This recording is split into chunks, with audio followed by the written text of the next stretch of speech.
Inilah video viral saat seorang anggota DPRD Komisi 3 Palembang terlibat baku hantam dengan seorang ASN pejabat pembuat komitmen PPK PUPR Kota Palembang. Keributan terjadi saat keduanya menggelar rapat pembahasan instalasi pengelolaan air limbah atau IPAL. Beruntung keributan berhasil diredam oleh peserta yang hadir. Kini kedua belah pihak telah melakukan mediasi. Diduga keributan hanya karena salah paham.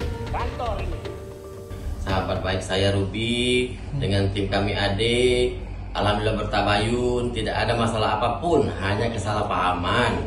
Mudah-mudahan ke depan ini menjadi presiden kita terbaik untuk menuju Palembang yang berdaya, Palembang yang sejahtera.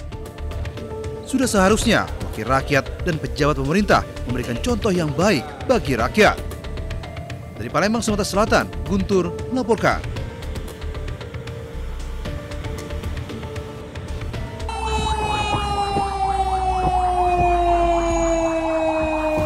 Api melalap bangunan ruko bahan bangunan di kawasan pertokoan Jalan Garuda Tunggul Hitam, Padang, Sumatera Barat.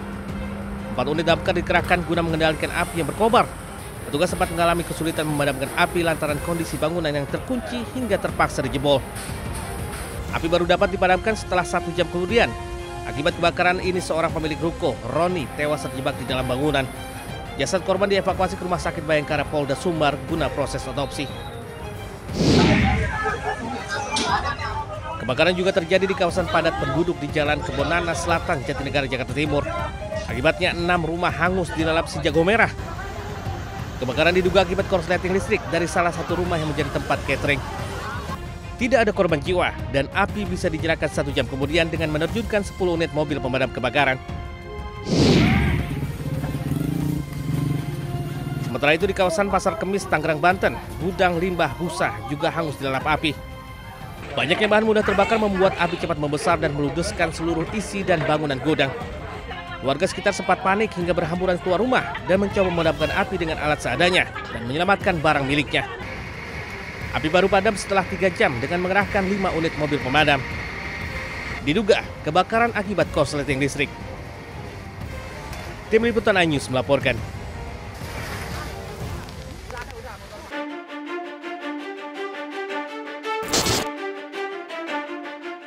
Bagaimana DPR tidak bergoyang? Pemasukan mereka meroket tajam setiap bulan.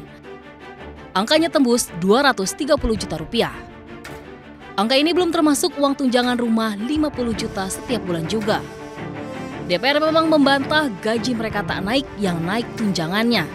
Apapun itu, mereka akan kipas-kipas karena negara menyiapkan uang 230 juta rupiah setiap bulan dari gaji dan sederet tunjangan.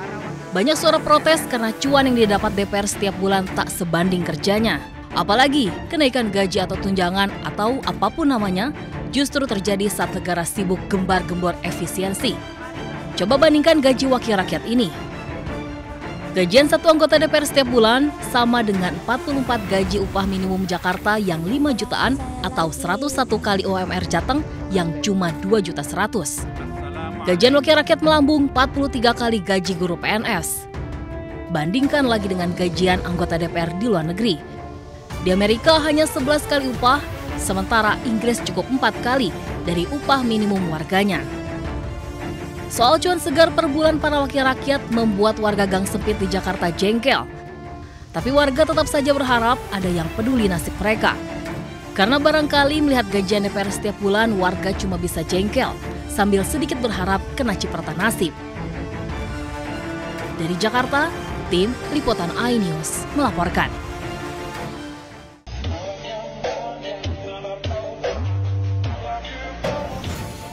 Sekilas tak ada yang salah dari video Eko Patrio ini.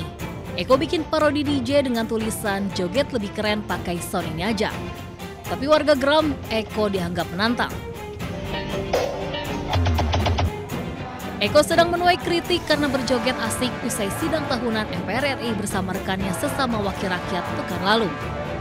Eko Patrio dianggap menari di atas penderitaan rakyat karena berjoget saat warga sedang hidup susah. Itulah mengapa video parodi Eko jadi sorotan karena dianggap ia malah membakar emosi warga.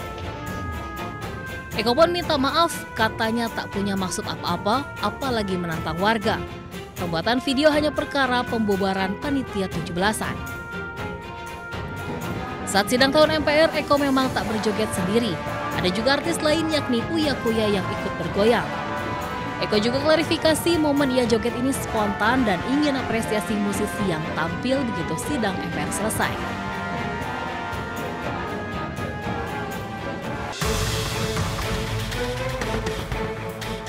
Harga beras terus naik.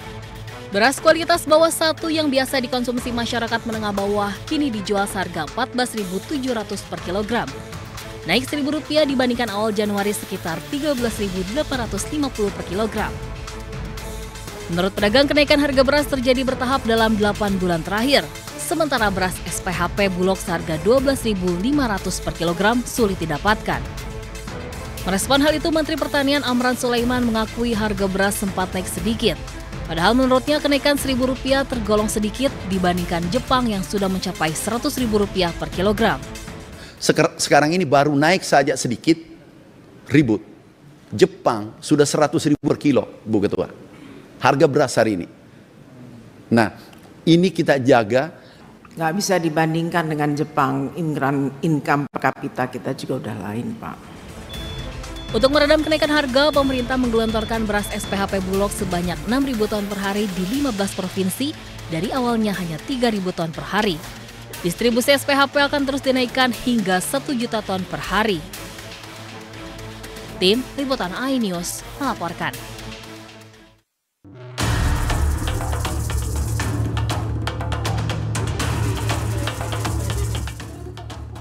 Kantor Pos Pati, Jawa Tengah dipenuhi masyarakat Kabupaten Pati. Massa yang mengatasnamakan masyarakat Pati Bersatu ini tiba di kantor Pos Pati setelah berjalan kaki sejauh 1 km dari alun-alun Pati. Warga antre berdesakan di kantor pos dengan penjagaan ketat kepolisian. Masyarakat mengirimkan surat kepada KPK yang isinya mendesak Bupati Pati Sudewo ditetapkan menjadi tersangka dan ditahan dalam kasus korupsi pembangunan jalur kereta api saat Sudewo masih menjabat sebagai anggota DPR RI. Ini tadi yakin suratnya sampai ke KPK? Yakin dong, uang kantor pos nggak main-main dong. Kita yakin, kita percaya. Alasan terkuat kenapa Ibu minta Bupati-Pati dicopot atau jadi tersangka? Yang penting Bupati siapapun, yang penting Pati cinta damai, Mas. Aman, tertib. Dan mempercayai. Menghadapi banyaknya warga yang akan mengirimkan surat ke KPK, pihak kantor Pos Pati menyiapkan 9 loket pelayanan. Surat tersebut akan dikirim pada hari ini dan sampai ke KPK di Jakarta dalam waktu 2 hari. Kami dari kantor pos akan menjalankan dengan baik pelayanan kami dan juga pengirimannya kepada tujuan. Jadi mungkin Bapak Ibu, di loket kami nanti ada 9 loket yang akan melayani. Mohon bisa tertib ya untuk mengantri. Apakah nanti akan satu-satu atau nanti bisa dititip untuk di masing-masing loket. Mungkin seperti itu, silakan. Tidak ada agenda aksi demo, namun koordinator lapangan aksi menyebut bahwa Bupati Sudewo layak menjadi tersangka karena telah menyerahkan uang ke KPK senilai ratusan juta. Kasus suap di proyek di JKA. Jadi memang sudah saatnya lah ya itu ditetapkan sebagai tersangka. Ya sudah layak lah ditetapkan sebagai tersangka. Kemarin kan KPK sudah menyita uang 3 miliar dan kemarin Bapak Bupati Sudewo menyerahkan uang 720 juta di KPK. Artinya kan Bapak Bupati Sudewo dengan sadar telah melakukan perbuatan melanggar hukum. Dan uang 720 juta itu dia sadar itu hasil dari kejahatan. Sementara aparat kepolisian tetap berjaga mengantisipasi kemungkinan gangguan keamanan meski tidak ada agenda aksi demo hari ini. Dari Pati, Jawa Tengah, Musyafa iNews melaporkan.